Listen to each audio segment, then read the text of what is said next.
Media sosial tengah dihebohkan dengan penampakan sosok bermahkota di pengajian Gus Miftah.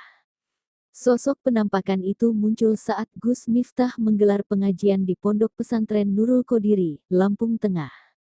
Melalui unggahan di Instagram, Gus Miftah pun bertanya soal sosok perempuan bermahkota tersebut. Dalam kesempatan yang berbeda, Gus Miftah pun mengungkapkan sosok penampakan perempuan bermahkota itu adalah Nyi Roro Kidul. Hal itu diungkapkan langsung oleh beberapa teman sang pendakwah. Beberapa teman yang dunianya seperti itu bilang kalau itu kayak Kanjeng Nyi Roro Kidul, ya saya bilang alhamdulillah Nyi Roro Kidul ikut pengajian sama saya, sambungnya. Awalnya Gus Miftah diberitahu soal penampakan itu oleh seseorang dari pondok pesantren. Tahu dari kiai pengasuh ponpes itu ada sosok.